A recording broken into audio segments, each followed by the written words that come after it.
Selanjutnya, apa yang terjadi jika saya menunda keberangkatan haji di tahun yang sama? Misal di tahun ini, tahun 2025, apakah nomor porsi haji saya akan hangus dan bagaimana dengan uang setoran saya?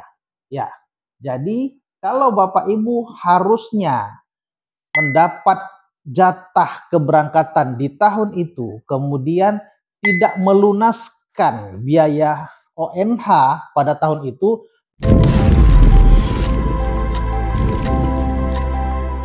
Kemudian pertanyaan-pertanyaan lain yang sering ditanyakan oleh jamaah kepada kami, ya sekarang ini tentang bagaimana cara memperoleh percepatan antrian haji untuk jamaah yang sudah berumur 65 tahun. Sahabat Abu Sirat yang dimuliakan Allah, memang beberapa kemudahan dan beberapa program yang dilakukan oleh Kementerian Agama selaku penyelenggara ibadah haji untuk jamaah yang berasal dari negara Republik Indonesia adalah memberi percepatan kepada jamaah-jamaah lansia, namun tidak dalam kategori usia di bawah 70 tahun.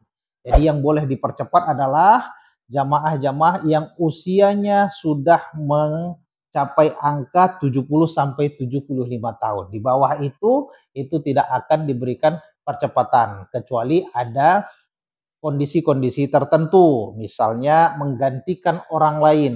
Jadi porsinya harusnya jatuh tahun ini, kemudian si fulan ini wafat, digantikan oleh anaknya. Nah, anaknya ini bisa langsung berangkat dengan tahun yang sama sesuai dengan porsi yang didapatkan oleh orang tuanya yang meninggal tadi.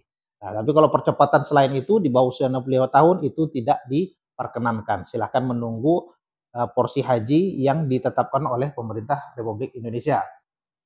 Nah, selanjutnya, apa yang terjadi jika saya menunda keberangkatan haji di tahun yang sama? Misal di tahun ini, tahun 2025, apakah nomor porsi haji saya akan hangus dan bagaimana dengan uang setoran saya? Ya, jadi kalau Bapak Ibu harusnya mendapat jatah keberangkatan di tahun itu, kemudian tidak melunaskan biaya ONH pada tahun itu, maka secara otomatis porsi yang Bapak Ibu dapatkan itu akan beralih ke tahun berikutnya, tidak membatalkan porsi yang sudah ada. Jadi tidak mengulang lagi, jadi tidak perlu khawatir.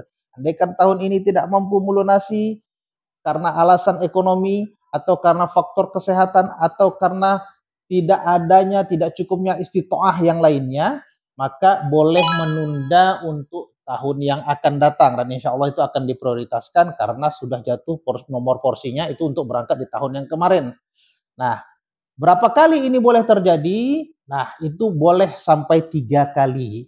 Jadi tahun ini nggak berangkat boleh, tahun ke depan boleh, tahun ke depannya lagi boleh.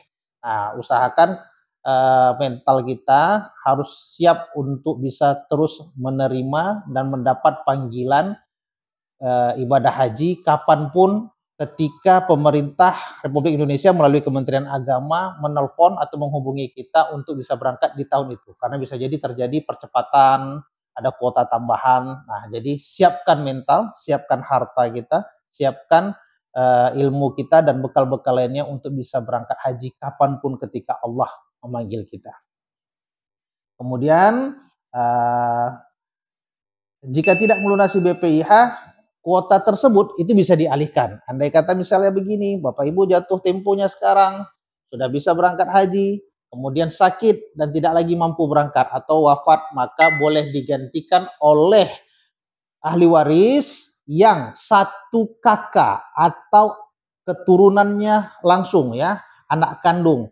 Tidak diperkenankan oleh apakah itu anak angkat atau saudara. Nah, yang diperkenankan adalah anak kandungnya. Nah, jadi itu diperbolehkan mengganti nama kepada jamaah haji yang tidak jadi berangkat karena alasan meninggal dunia. Itu menggantikannya boleh.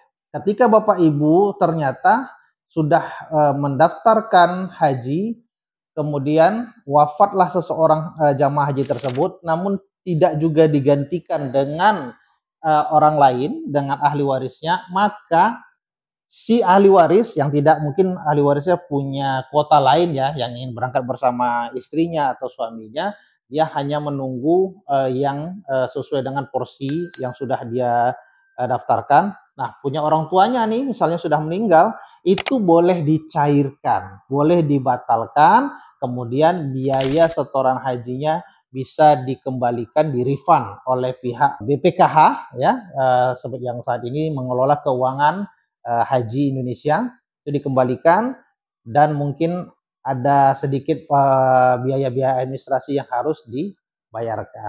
Kemudian pertanyaan lain adalah, apa yang terjadi jika saya pindah ke travel haji lain? Apakah nomor antrian haji saya akan berubah dan mengulang dari awal? Nah, ini case-nya adalah haji khusus ya. Kalau haji reguler itu pendaftarannya langsung ke bank syariah yang sudah ditunjuk memiliki Siskohat ya, bisa menginput Siskohat. Kemudian dari Siskohat ini didaftarkan ke Kementerian Agama. Itu tidak melalui travel atau tidak melalui pihak-pihak lain. Jadi pastikan Bapak Ibu mendaftar haji reguler itu langsung ke pihak bank ataupun langsung ke Kementerian Agama. Adapun orang-orang atau pihak-pihak yang membantu itu, pastikan setoran hajinya Bapak Ibu terima dengan nomor porsi yang resmi dari Kementerian Agama, dan itu bisa dicek secara online di websitenya Kementerian Agama untuk haji, nomor porsi haji. Nah, sedangkan haji khusus ya, itu berbeda dengan haji reguler. Haji khusus hanya bisa didaftarkan oleh travel-travel yang memegang legalitas, yang memiliki izin PIHK ya, penyelenggara ibadah haji khusus. Nah, travel-travel seperti ini itu boleh mendaftarkan jamaah haji khusus.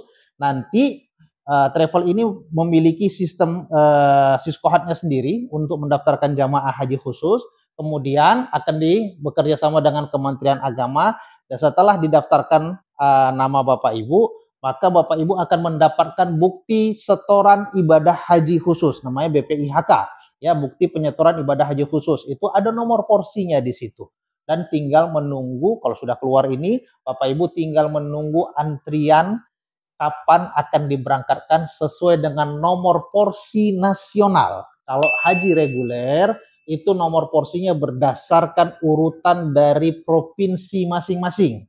Jadi kalau haji reguler itu beda. Ada yang kalau dari Aceh itu bisa mencapai 36 sampai 38 tahun. Kalau dari Sumatera Utara itu bisa mencapai 32 sampai 34 tahun. Yang tercepat adalah Nusa Tenggara Timur ya, itu bisa mencapai 20 atau 18 tahun. Nah, tapi juga itu cukup lama. Dan yang paling lama antriannya adalah Sulawesi Selatan ya, itu di atas 40 tahun.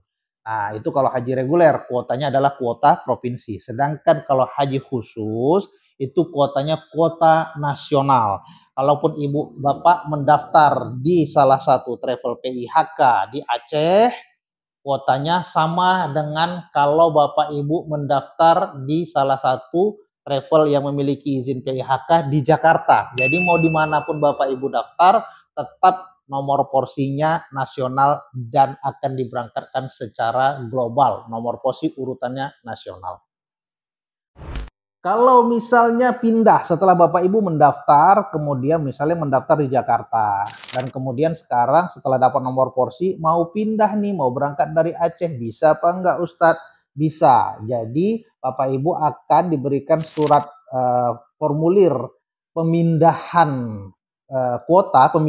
pemindahan nomor porsi yang sudah didaftarkan di travel sebelumnya, ditujukan ke travel mana ya, yang sudah memiliki izin PIHK juga ditujukan ke travel tersebut.